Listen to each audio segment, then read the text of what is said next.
Thank you all for joining us today for our little trip down memory lane. For those of you that I don't know, I'm Lani McGregor, director of the Bullseye Gallery and also partnering Bullseye Glass. Today I'm going to be interviewing the artist and educator Klaus Moje, who is acknowledged by many to be the father of contemporary kiln-formed glass, at least as it has evolved in collaboration with Bullseye over the last 40 years here in the Pacific Northwest, Australia, and ultimately around the world. Klaus is well known and revered as the founder of the hugely respected glass workshop at the Australian National University, often referred to as the Canberra School of Art.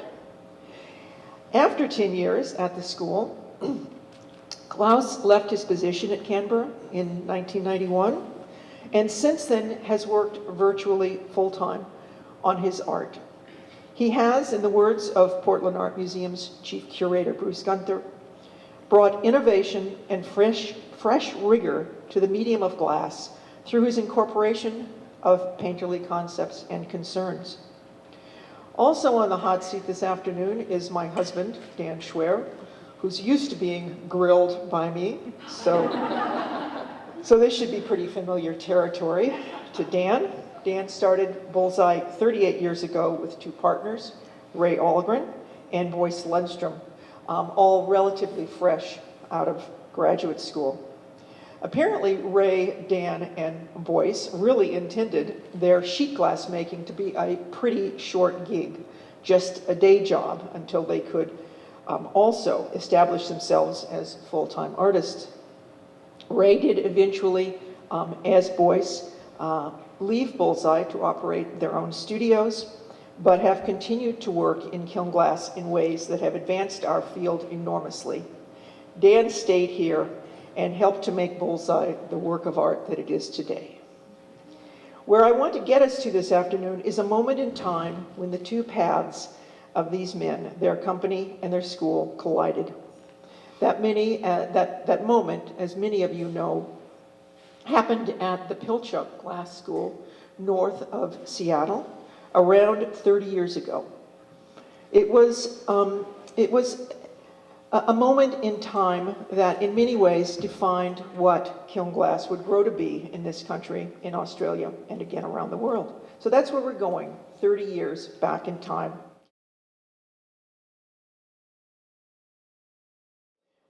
Klaus, you were born in Hamburg into a family whose business was glass cutting.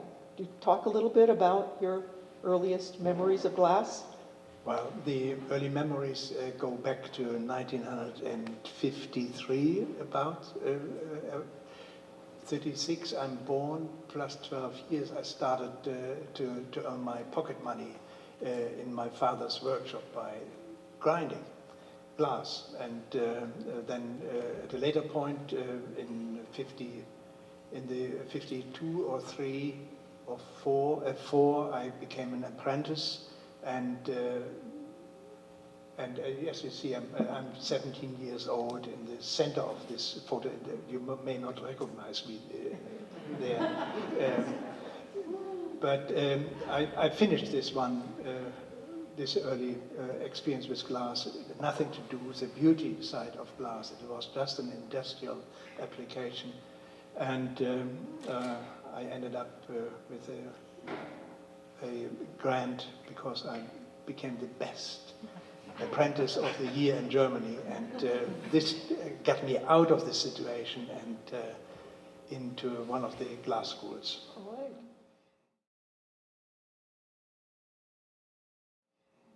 Dan, you also came out of a German community, but an immigrant one in Wisconsin, in farming.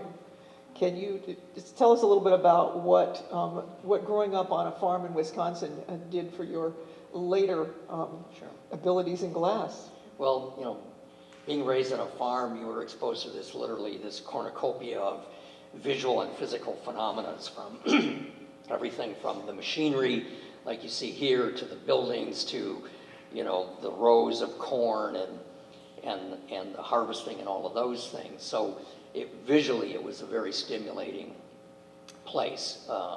And probably the strongest thing that I took away from it, being a dairy farm, was the work ethic that you naturally acquire as a farm kid. And the two things out of that, I would say, that were most important was the one phenomena that you had to milk the cows twice a day no matter what. So when it was harvest time, you had to, do all the harvesting, bale the hay, etc., but you still had to milk the cows, right? So that was very helpful to be able to do more than one thing. So you really learned multitasking.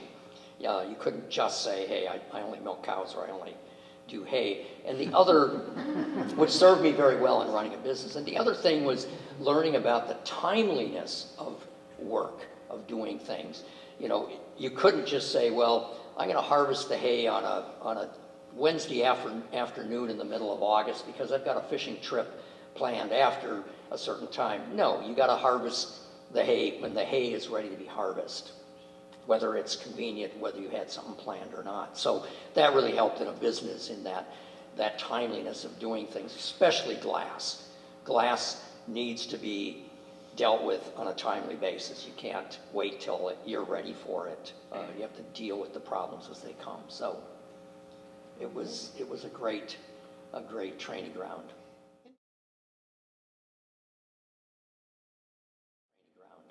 In terms of schooling, Klaus, you went to a Glasfachschule, or two Glasfachschules, Hadamar and Rheinbach. Can you tell us a little bit about the training you received? Well, these are two glass schools that came out of after the World War II from Bohemia. One in Rheinbach, which was very strict and very much related to just one area of glass, where you learned either grinding, you learned engraving or painting, and that was it. Whereas Hadam, and I took off from there after one semester because it was too tight for me. And in Hadamar then I had great freedom because the very same. Teachers came out of Bohemia with all the knowledge of the past, and with some of the teachers that had also studied art in West Germany or in Germany, and one specifically also with the Bauhaus background. And the influence of these teachers was so high that I had a lot of freedom within the school. And I could just go and collect skills in different areas, and this was just the way how I could approach my life, and how I could see that I could do something with this new beautiful experience. I ended up with a master's certificate there, and I must say the way how this school operated has been a great help for me to develop, and certainly also a great help for many others. The point with the school was also that they started to get journeymen in, and they came as young as with 15 years of age into the school to learn a trade, and you saw incredible talents with these young people, and not many great results came out of it, but for me it was a very moving experience.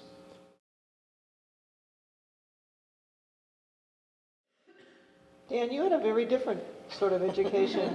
You had a classic American university education. You were at University of Madison, Wisconsin, originally in art, and then you moved into engineering? Started out in art. I think Ray and I actually had the same basic design instructor, whose name I forget right now. Started in art and wanted to get into architecture, and hence went into civil engineering, thinking that was the best path to it. Then got so involved in the social life in Madison, was a coxswain on the rowing team, that there was no way I was going to leave Madison. So in terms of then getting involved in glass, that was really accidental, because the glass lab was behind Jingle Stadium Bar on Randall Avenue, and the engineering schools were all along there. So I would wander into Jingles for lunch, and out the back was the glass lab, and I believe it was through Ray that I ended up then meeting Harvey Littleton, who then got me into the graduate seminar in glass without the undergraduate requirements, and so spent a year as Harvey's graduate assistant there, and then came out here. But when you came out, you still had those sort of architectural and building aspirations. Yes. So building the Bullseye factory helped with a little of that, but how has that interest in building and architecture impacted some of the things that have happened at Bullseye? Well, right from the beginning, I think we started making glass, as you alluded to make a living to support our glass blowing habit. So we'd go to art fairs and we'd see people doing stained glass and not being able to find glass they needed, so we thought that was an easy road to make some money, little did we know. So bringing that knowledge that we had from Madison into making glass, I always had the fantasy of being able to make large pieces of glass. So the frustrated architect. Yeah, and the blowing, especially if you're not as adept as someone like Billy Morse, it was pretty difficult to do big works. So the glass and the kiln forming aspect of it, seemed like an entry into the architectural end. Klaus, there was another road that you didn't follow in life.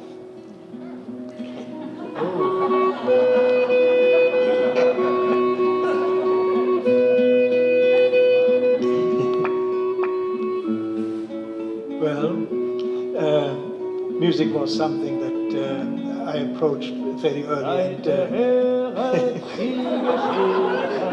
You don't have to say anything. We'll just keep putting words in your mouth. You didn't tell me that you bring those old things. I didn't tell you. I thought I'd surprise you. But how was it that you did not go on to become Germany's John Denver?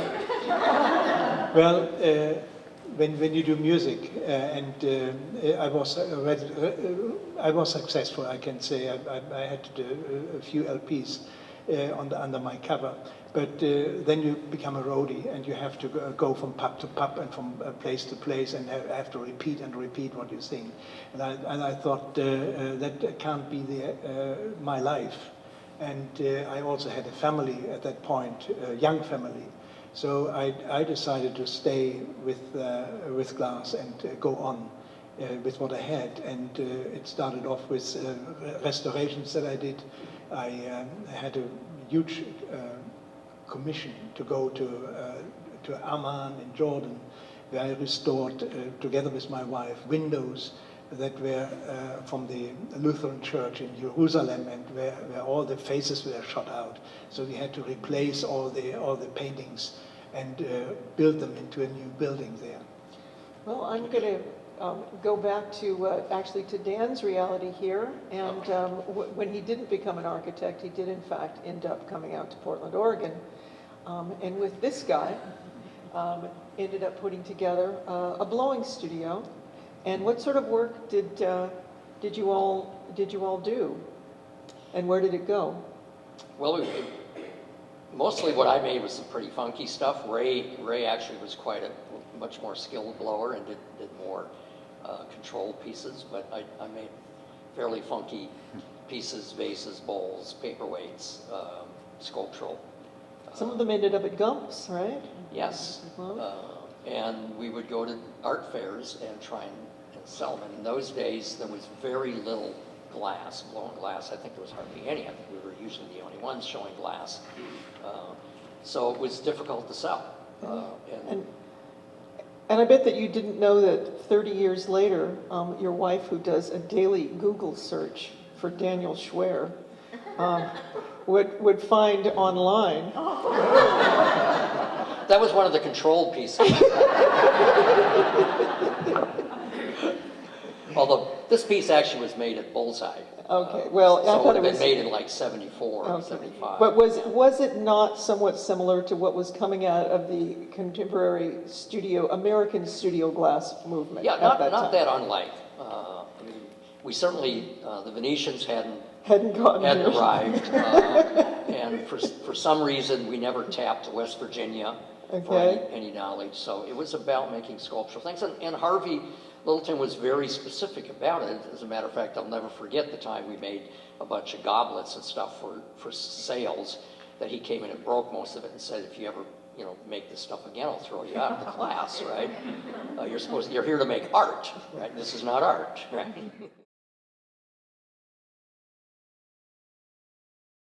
So Klaus, at this same time, the sort of work that you were making was very different than what was coming out of the American studio glass movement. Can you tell us a little bit about your works in this vein? Well, this was one of the very first experimental pieces. I think it was the second or third piece that I made in mosaic glass, and there was a clear definition then with mosaic glass that I did, and the first finished pieces I got out in this technique, or pieces that I accepted as finished pieces, where I came through in '75.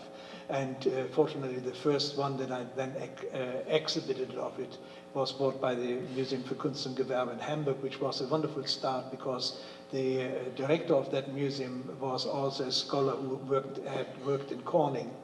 And so as a follow-on in '79, then I think that you have a slide of that one, the red piece went then into the Corning collection. Yeah. But this sort of work was not without its technical challenges. Certainly not, because I could only use randomly what was available, and but there was this one factory in Oberursel in Germany, Hessen Glaswerke called, which used canes that were produced for the bijouterie, that is for jewelry, glass jewelry, and buttons. And I saw the range of color there. I saw the possibility to tap into something very different. I always had a problem with color. Color was never enough for me when it was as a paint. Color was never enough when it had to be changed in the way of a build-up. And at this point we had a very successful studio. My studio started in 1961 together with my wife, where we used lusters in painting. And here suddenly I saw direct color that I could use, and where I could build up a pattern, where I could build up dynamics, and so this was a start for me. Bad in compatibility, but wonderful to look at.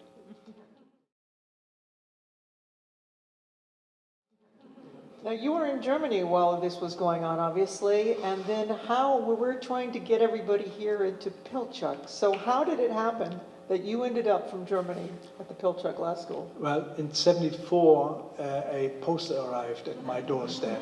Oh, yeah, and this one came from Dale.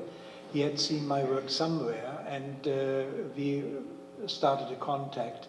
And I had a loose invitation to come to Pilchuck, and I thought I would go there as a student, and but not so. We met then in '76 at the Hot Glass Conference in London, and we developed the dialogue. And then in '79, he thought Pilchuck is ready for me to do what I do, and I came via the Hot Glass Symposium in San Francisco at Marvin Lipovsky's place. So tell us a little bit what it was like working at Pilchuck, the sort of world headquarters of the temple to blowing. Okay, '79 was my first appearance there. I couldn't teach. David thought I should at least try something. So what I got into my hands were some color bars, and all the glass blowers looked at me and were envy that I cut off these beautiful color bars that they wanted to use for glass blowing. And as a matter of fact, what I got out of them was not very much worth, because first of all, I had not a kiln that was sufficiently, I had no tools, there was no diamond saw, there was no grinding material, and I think that there was an attempt to provide me with a diamond saw. A little thing was there, and there was one evening there was a blade on there, and when I came in next morning there were no diamonds on there. So this was the situation, and this changed a little bit, but not too much. I know Carla Trinkley was one of my I think my very first TAs, and then Ruth came as my TA, and we struggled. We were very friendly with each other, but no work could be done really to finish safe.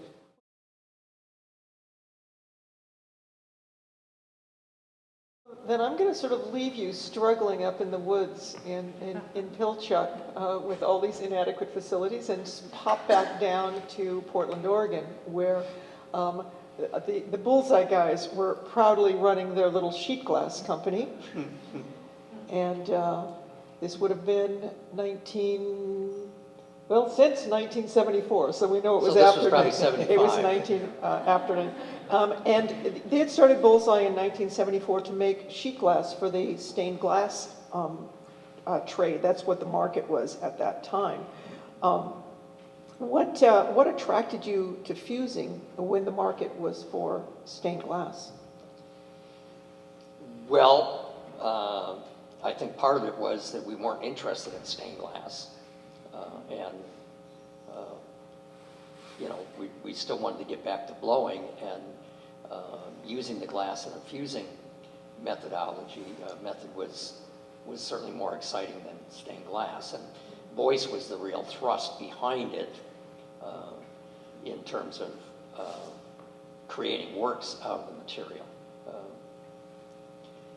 But I would say the real driving force came from making the sheet glass and finding the compatibility problems we were making at the time a cobalt blue opal with a manganese purple transparent, and we had a lot of breakage in it. So we sent off the glasses to have the coefficients of expansion measured, and we found that the opal was too low relative to the transparent color. So we raised it up, and the problem got worse. So we did the opposite. We lowered it more, and it got better. So we immediately said, something's going on here. What is going on? It was sort of the key to unlocking this sort of secret to making glasses compatible.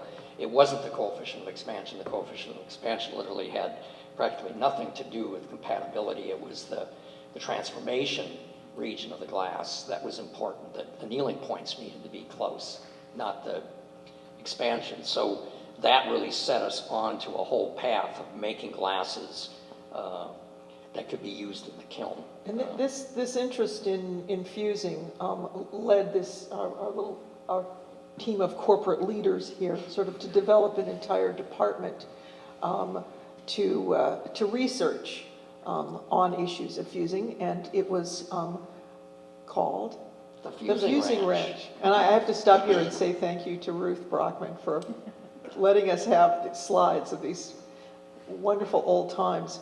The Fusing Ranch, Dan, what was it that you all, first of all, voice primarily, was trying to do? The Fusing Ranch was a defunct building, or a building that had a defunct business in it called the Jewel Company, where we were attempting to press jewels and thought that was going to be our next fortune. And some fictitious guy named Curtis O. Jewell. Who lives upstairs. Lives upstairs. Right?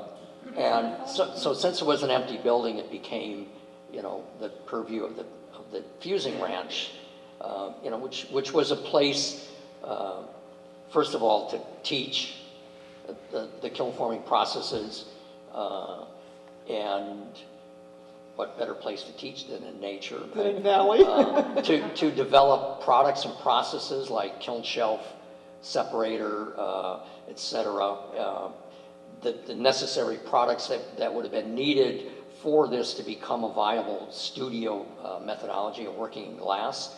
And then finally, to set these young people out, such as Rick and Ruth, out teaching around the country, teaching workshops and classes, and getting people interested in the material and the processes. So actually, Rick and Ruth, you were two of the first of the four, which also included Gil Reynolds and David Ruth, who went out around the country teaching fusing methodology. Actually, Boyce had been experimenting with the fusing for a number of years when he sort of went off fishing for other like-minded people and found one of them up here in the Pilchuck Glass School in 1980. This was, I think the first time was 79 when he was in Pilchuck, but not my student. I thought that through, and we were talking earlier about this. The first time when I met Boyce, he was not my student, he was a student in glass blowing class. And then it was later, it was in 81 or 82 when I was teaching again. I think it was before 82. It was 81, yes, okay. 81, he was up there, and that was his second time, but in 1979, he invited me to come down to Bullseye. And I saw the facilities, I saw the guys working, and I got the promise that we make you a palette of color that you really can work with. We see your problems with your incompatible glass that you use, and we will do it. And I said, okay, you guys, I don't tell anyone why we became so optimistic during our talk. We agreed that we liked each other. And so 2 years later, really, was the first box of Bullseye glass on my doorsteps. I remember this day when I came home in Hamburg, and there was this box of glass. And I started immediately testing, and got a first piece out, and decided that it doesn't work that way. You have to find other ways. But then came the invitation to go to Canberra to open to start a glass department there, and so I packed it all up in my workshop as well, and this box, and took it over to Australia, and from there I started new, and I would say in a successful way to handle this material, in a successful way to get an aesthetic strength to build up, which really then continued so that I never again used my canes. I still have 5 tons hanging around. 5 tons of cane.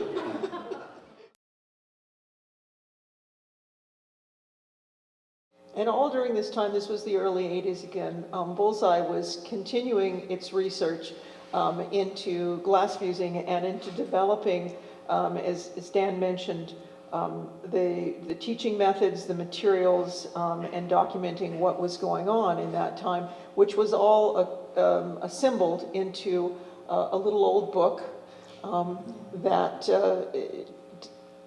first came out, I think, in 1983. And the things that you were really trying to cover in Glass Fusing Book 1, what were the key elements about this process and the technical aspects of this process that you and Boyce well, number one, compatibility. Okay.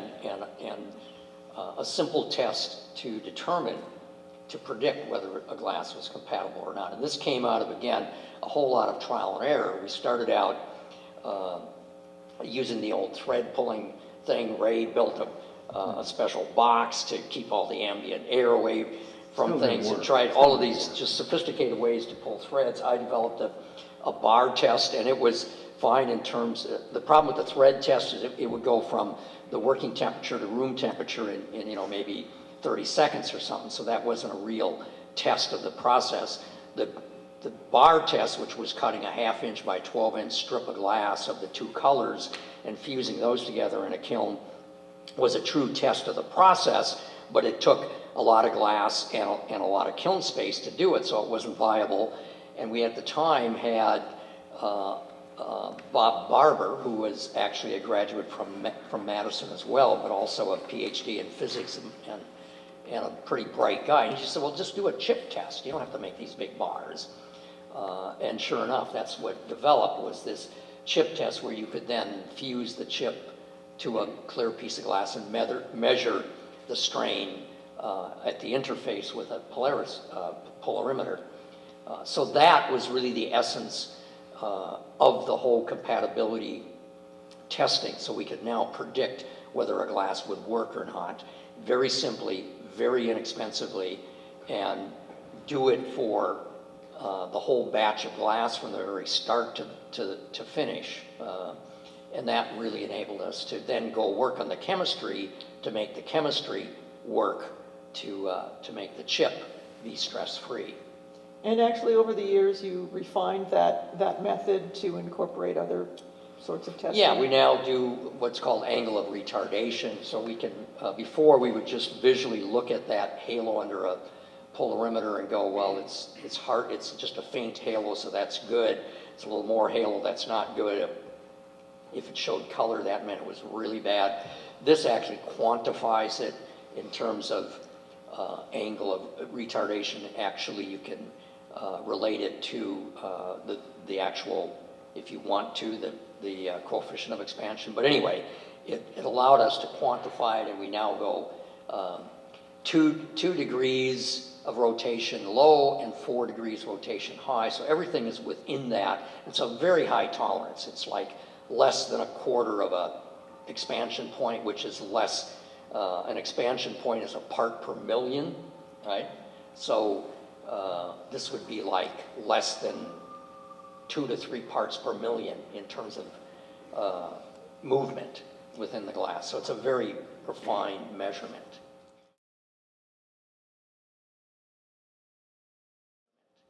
Also very refined was what was going on the other side of the Pacific in this wonderful glass school that Klaus had started, where he took his historic crate of glass. And it's not like once you guys figured out compatibility that the problems stopped there. You kept torturing the glass. So you would make, at this wonderful school, you would also make wonderful work that made wonderful problems. Well, I never tested my glass, and you guys did the job, and that was wonderful. But and I was always told you must test your glass, but I never did. But yes, it ended up with work like this here, where I suddenly hit a borderline. I didn't know what was going on. I didn't get it one piece after the other cracked. I had an exhibition coming up with Daniel Schwoerer in Denmark, and that was built in my planning on constructed work like these and on. And suddenly nothing worked. I don't know if you changed some glass or if not to my specification. Did you ask us for help? No. No. No. No. So then what do you expect? You would possibly have said restrict yourself. Okay, I stopped working this way and did then these pieces which were really like out of a big bow, where I did a very expressionist feeling, let us say that way, from the constructed into expressionist work, and it worked. For a while. Not for a while. It worked really through. And well, in between something like that came, and you ask, what are you doing there? And well, you have found a definition for it. You said, I cooked my glass. Yeah, And- boiled it. Or boiled it. I boiled it. So I think if this that is- is an element to boil glass, and I boil glass, yes. Well, I And- think what's fascinating to me about the relationship between this factory and you, and it holds true of Bullseye and artists in general, is that Bullseye sets up these very strict parameters of how they will make the glass to perform, and then they turn it over to you or some other madman, and they take it beyond the parameters. So this glass was tested to a particular temperature range, measured, and then you exceeded the range, I and you understand. exceeded it over and over Yes, again. I So understand. Dan, what do you do with someone like this? There's no help. There just is no help. What did No, you do in this it's instance? fun and exciting. It now becomes a problem to solve. And it's like going back to school, right? You get an opportunity to figure out what went wrong, why does it go wrong? Yeah. And out of this came triple fire testing. So we knew now we couldn't just, especially the cadmium glasses and the gold rubies, which are colloidal colorants, they tend to change radically, especially if it's high firing of that. So it's the heat work all of a sudden that's important, not just the firing. So we started triple testing. And actually, I must say that Rudy Gritch was a big part of this as well, because he came down from Pilchuck with you and said, hey, we got a problem with your glass, right? And I said, well, we don't have problems with our glass. You have problems with our glass, right? And he said, no, it's your problem. You need to solve it, and I'm gonna help you solve it, right? So he came and spent some time at the factory, and you know, it made us look very deep into the actual making of the glass and how we were testing it, and out of it came the triple fire tests. So today, all of our cadmiums and colloidal colorants like gold, rubies, are triple fired. And I must make you a compliment. It is amazing what you have done from the begin in 81 to what I'm getting into my hands now. I nearly can do everything with it. Well, it's the Woody Allen thing. We just show up, you know, and all of a sudden we're successful, right? Well, on a happier note, we couldn't be happier with what you have produced in the meantime, and that is, besides a marvelous body of work, some wonderful students that came out of the Canberra School of Art, and I'm just going to show a few quick ones here. This is your first graduate. Judy Elliott, yes. And then, Richard Whiteley, yeah, second year. Who is now the Kirsten chair Ray. of the who is now, Canberra. Richard is now He in is your now position. head of the workshop. Head of the workshop. Yeah. He came to you as a 18-year-old, 19-year-old? Yes, yes, just out of, not just out of high school, he had already a little bit experience in LED lighting, and then went to a prep school before he came. He thought he had to be better prepared for our course. Uh-huh. Well, he came and he saw and he... And he conquered. and he conquered, yes. Also out of those early students, Kirsty Ray, Kirsty Ray. yes. And besides the students, other things that came out of your teaching, your students, and these collaborative activities with Bullseye were things like method. Well, it was always a fascinating thing to see how you can expand the situation, and you know you had something wonderful in your hands that was impossible for glassblowers to achieve. And so the combination of glassblowing techniques with fused glass was one thing that was always on my mind. I know even in '82, I think, there were first attempts with some shards and Billy Morris that we realized into vessel forms. And one of those pieces is now in the Parliament House, and it's still in one piece. We used Bullseye glass together with Pilchuck furnace glass, heavily encased. So up to now it has still in one piece. And later on then attempts, successful attempts with Dante Marioni, first when he came over to Australia, and later in a first workshop that we conducted here in 1993, opposite the road in Henry Hillman's studio. Then the last thing was really that this development of the so-called, it's called by the Americans that way, the great Aussie roll-up. And this is a fascinating process where you can work out a perfect design on a flat panel. And when you blow glass, you stretch the image. I wanted to have an image transferred in its entirely thing, like Egyptian seal.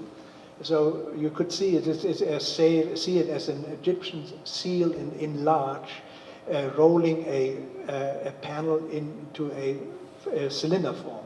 And this I developed in Nijima, on the island in Nijima, in a situation where I suddenly had to go onto hot glass. They thought, all right, you can't do hot glass. Do hot glass on Sunday. And so we did the roll-ups. And this is wonderful. And I came back home and said, hey, I did something there that looks good, but none of these pieces has really survived. And I told Kirsty and Scott, and they said, we can help you there. And this is the wonderful thing. You have students who come back to you and lead you into the next thing. And so Kirsty and Scott then took it on. We were successful with a larger group, and I have still the slides where you there with us, and you applaud us for this first success that we had. And but then Kirsty and Scott went out to the United States, to Italy, even to Italy, yes, and to other parts in Europe to teach the roll-up technique. And even the Italians had to say, yes, it is something new, because they never say, yes, we have something new. They say, they always say, it's an old Venetian technique, whatever you do. So I think that the roll-up is a good place for us Yeah. to roll up. I know we're yes. going to want to have a little questions from the audience. And another I have note. one thing I really want to get off my chest. Sorry. With the development of Bullseye Glass, we have been able to establish a third leg in contemporary glassmaking, something that was not possible before.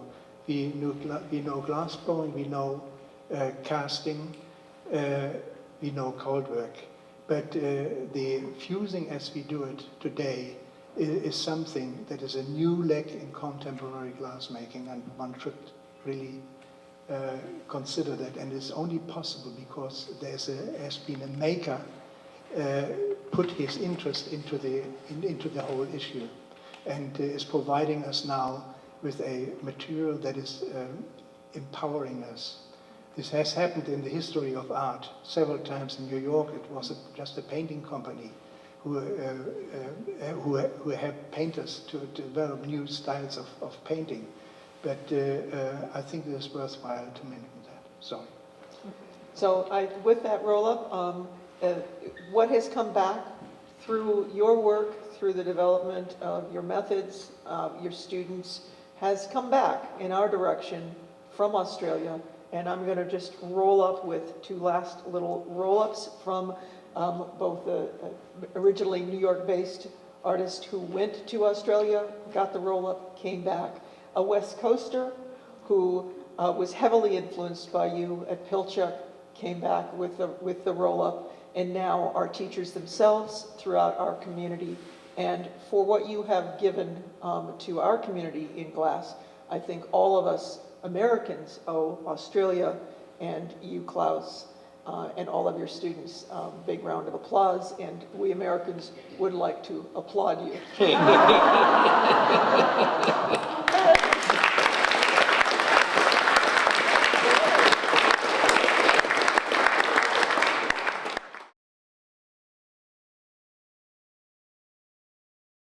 You have worked with Billy Morris in blowing, correct? Yes. Yes. He did some early roll-ups for you, didn't he? Yes.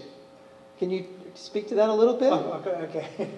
Well, Billy Morris is quite a story, because when I met Billy first, he was just on the brink from being a driver at Pilchuck into doing his own stuff. And, but he was already working for Dale, and people came just to see this young guy with his, playing with his muscles and being beautiful. And well, that was what it was at the time. And but he also was still in the development of his skills. And but we were talking, and he saw what I did, and I asked how would it be to try, and he did. And so we got these very lumpy things out of the production, and it was fine. But I must say, I also was the first one at that time in my life. I also had a gallery because we needed to introduce glass into the wider community in Germany. I was the first one who exhibited his work in Europe and in our gallery. And so this is the relationship you have had in those guys. Billy was not up in the sky then, and I was down to earth, so we did what we could.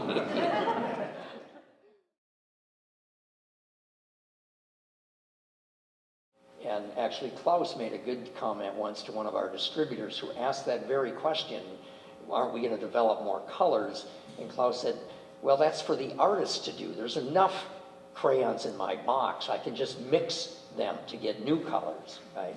I think you said I don't need more you don't need more colors, you need more good artists. Well, that's very true, and I think the color palette that is there now is pretty overwhelming, and I'm always reach too high, and it is good if you respect yourself and try to build up from this palette that you have there, and that is coming down to this old thing.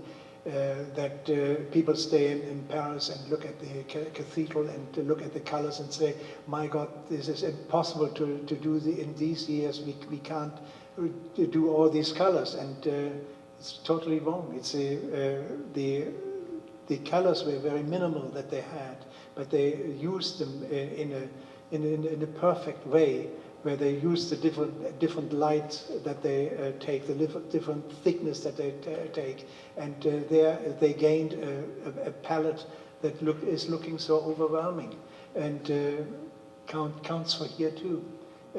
I can do with a few colors, can create incredible strengths, and with many colors it may be nothing. So the call is not there for me for more colors, it is for me for more glass. Yeah. I think that's a beautiful note to end on. We don't have to make new colors. We can go on vacation. Wow. Thank you so much, and thank all of you for coming.